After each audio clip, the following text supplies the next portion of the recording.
ఓం శక్తి గురుభ్యో నమః మహాగణాధిపతయే నమః. హరి ఓం శక్తి శివాయ పరబ్రహ్మణ్యే నమః. ఆకుల వేణునాథ సిద్ధాంతి. మేము ఆస్ట్రాలజీలో ప్రముఖ స్థానం పొందాం.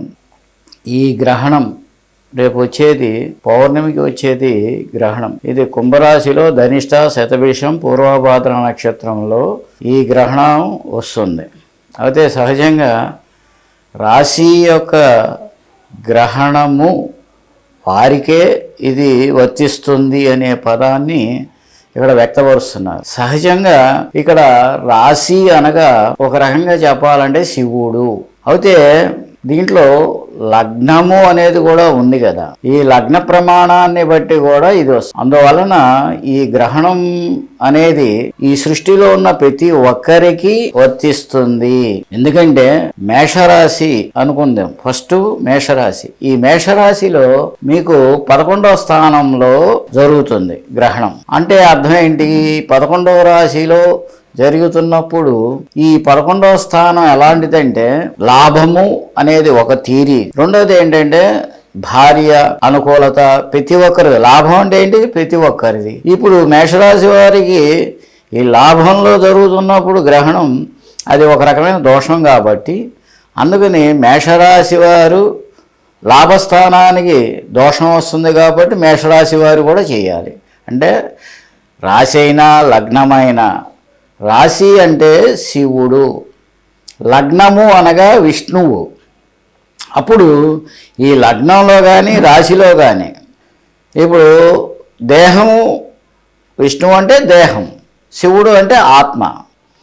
ఇప్పుడు మనకి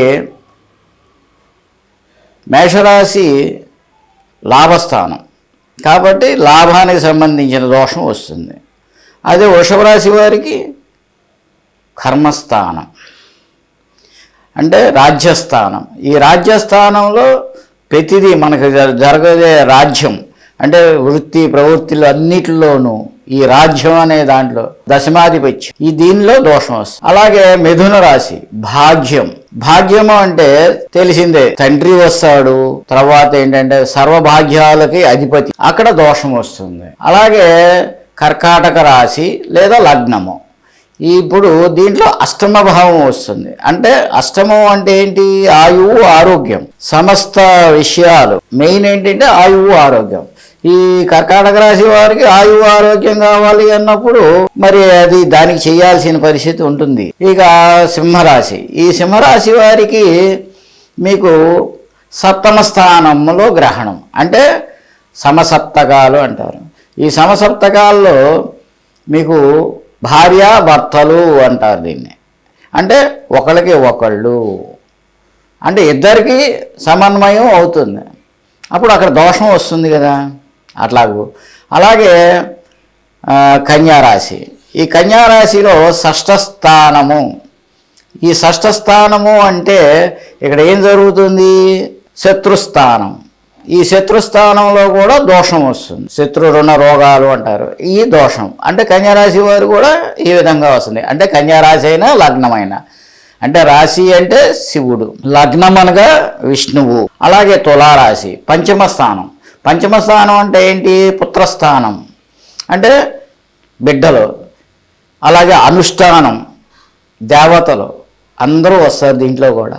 ఇప్పుడు పంచమ స్థానం అంటే దైవానుగ్రహం కూడా కావాలి కదా మనకి. అందుకని ఈ పంచమ స్థానం అయిన వాళ్ళు తులారాశి వారికి పంచమ స్థానంలో దోషం వస్తుంది. అలాగే వృశ్చిక రాశి 4వ స్థానం అవుతుంది.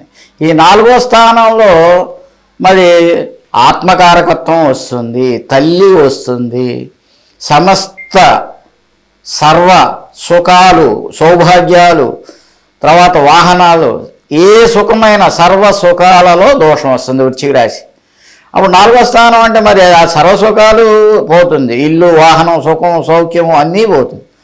అంటే దోషం వచ్చినట్టే కదా.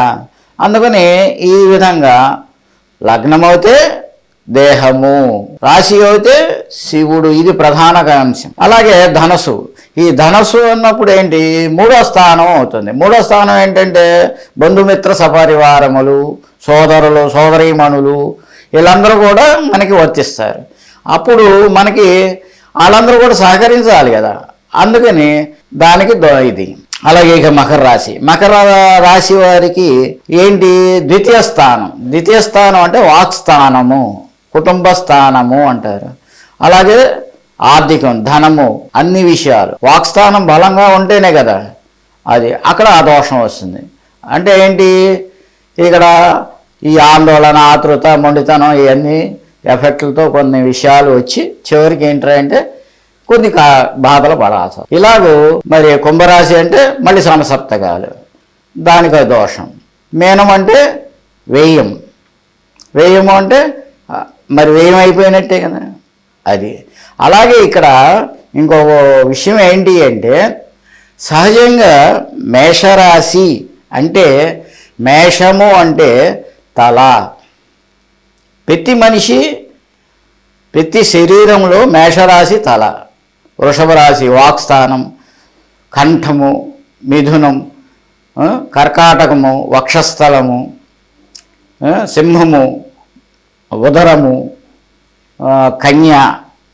అప్పుడు ఈ కన్య వచ్చినప్పుడు ఏమవుతుంది, షష్ఠ స్థానము అంటే పొత్తి కడుపు. తర్వాత ఏంటి, సప్తమ స్థానం. ఈ సప్తమ స్థానంలో వచ్చినప్పుడు అంగము, మూలాధారం.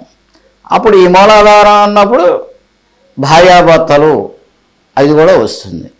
అలాగే అష్టమ స్థానము అంటే ఏంటంటే శరీరంలో తోడలు. భాగ్యస్థానము మోకాళ్ళు. తర్వాత భాగ్యం, రాజ్యస్థానము అంటే మోకాళ్ళ కింద భాగం. తర్వాత లాభము అంటే ఇంకొద్దిగా కిందకి. అలాగే ఇక్కడ మీకు పూర్తిగా వ్యయస్థానం అంటే ఏంటి, పాదాలు వస్తుంది.